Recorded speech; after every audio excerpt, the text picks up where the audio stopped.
Secretary Babe Singson, Secretary Nery Acosta, Ambassador Ma, Mr. Dondi Alikpala, Jerry Esquivel, Mr. Moto Konishi, Mayor Herbert Bautista, Governor Willie C. Alvarado, Congressman Willie Castello, Congressman Pedro Pancho, Congresswoman Bernadette Herrera D., Mr. Chito Cruz of the NHA, Mr. Rene Villa, Ms. Gina Lopez, Mr. Fernando Sabel de Ayala, Father Jet Villarin, members of the MWSS Board of Trustees, fellow workers in government, honored guests, mga minamahal ko pong kababayan, magandang umaga po sa inyo lahat. Sa mga pagtitipong tulad nito, lagi ko pong naalala ang karanasan namin sa Tarlac noong araw. Kapag tag-araw, maladesyerto ang ilog namin. Pero pagpatak ng tagulan, rumaragasa ang tubig na puwipinsala sa mga embankment protection. Kung sala sa init, sala sa lamig po ang panahon, siya namang daling kausap ng ilang mga opisyal doon. Ang instant solution po nila, wala nang pag-asa, ipagpasa Diyos na lang ang resulta. Tila ganito rin ang prinsipyo ng mga ahensya ng tubig na ating dinatnan. Meron tayong mahigit 30 ahensyang nangangasiwa sa tubig. Pero hindi pa rin po matugunan ang kakulangan sa supply at polusyon sa tubig dahil sa kawalan nila ng maayos na pag-uusap at ugnayan. Dahil kanya-kanya sila ng diskarte. Ang ginagawa ng isa ay nagpapahirap sa ibang ahensya. Linawin ko lang po, walang masama sa pagdarasal. Pero di hamak na mas maganda kung tinutumbasan ito ng pagsisikap. Kaya naman hindi na tayo nag-aksaya ng panahon, pagod at pera. Agad natin itinalaga si Secretary Singson na nag-volunteer maski pilit upang mamuno sa pagbibigkis sa mga ahensya ng tubig.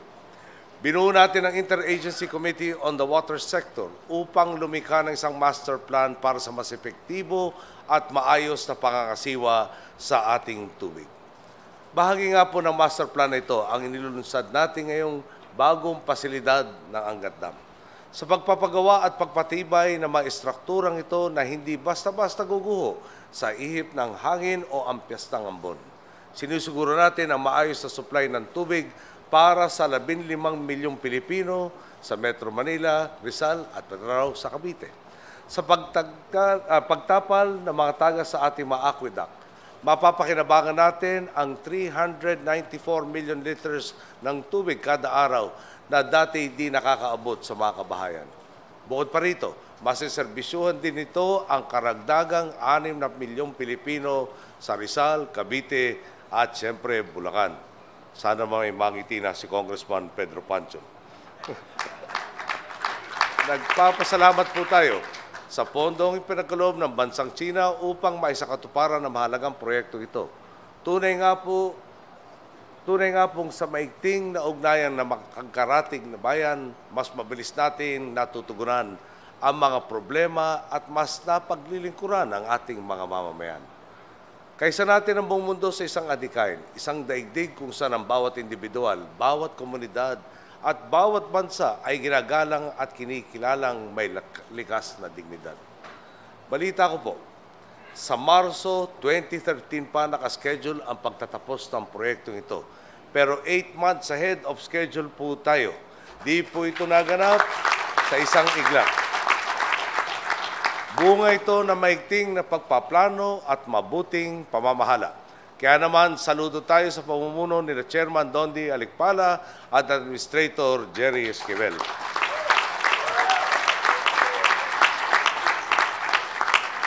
Sa puspusang pagsusulong ng reforma sa sektor ng tubig. Hindi lang ninyo pinapaunlad ang kapasidad ng MWSS, ibinalik din ninyo ang integridad sa inyong tanggapan. Kung dati, halos ipangmumug lamang ng mga taga-MWS ang sandamakmak at di makatwirang bonus, ngayon tinatapala na po natin ang taga sa pondo ng tanggapan. Upang ang ating mga boss talaga, ang taong bayan, ang siyang makinabang. Ang laking diferensya po talaga ng nagawa ng isang taon na mabuting pamamahala. Mantakin po ninyo. Noong 2010, 34 million pesos ang nalugi sa inyong tanggapan. Pero dahil sa maigting na pagpapatupad ng mga reforma, umabot ng 330 million pesos ang kita ng MWSS nitong 2011. Tila kulang pa raw ho yan, kaya maliban dito, nabayaran na rin po ninyo ang kabuang 236 million pesos, ang mahigit 1,000 MWSS retirees noong nakaraang taon.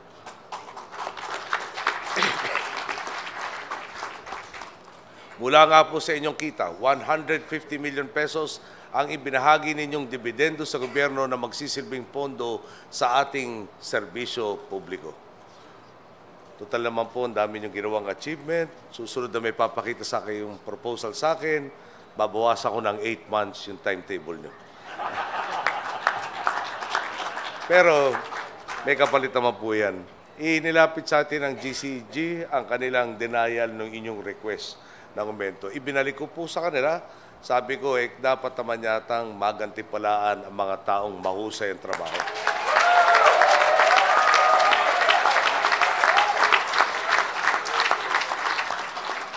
Hinihintay ko po yung kanilang pagbabago ng kanilang rekomendasyon para mapirmahan at maaprubahan na po.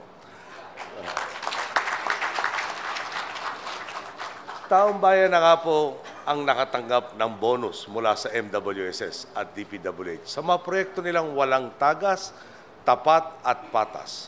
Kung dati kikilos lang ang inyong gobyerno kapag nandyan na ang problema, ngayon, bago pa dumating ang mga hamon, nakahanda na ang ating solusyon. Mulat po tayong marami pang trabahong dapat gawin. Sa kasalukuyan, 41 billion cubic meters lang po ng tubig ang nagagamit natin. Gayong kung susumahin, 146 billion cubic meters ang kaya nating isupply kada taon sa agrikultura, mga industriya at kabahayan kung maisasaayos lamang ang ating mga watershed at aquifer. Mahalaga po rito ang pagkakaisa ng pribadong sektor at ng pamahalaan upang maabot ang buong potensyal ng ating sistemang patubig. Marahil po, dahil araw-araw natin ginagamit, marami sa ating buwabaliwala sa papel ng tubig sa ating buhay. Sa bawat nasasayang na patak, isipin po sana natin ang mga Pilipinong wala man lang maipanghugas sa mga pinggan at katawan.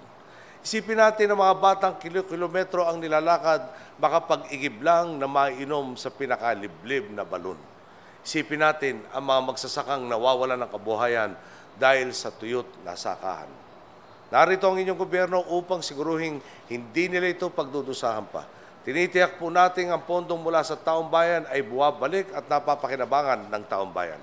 Ang hangad natin, sa bawat sulok ng Pilipinas, mayaman man o mahirap, ay may tubig na papatid sa kanilang uhaw, aagos sa mga gripo at didilig sa mga pananim.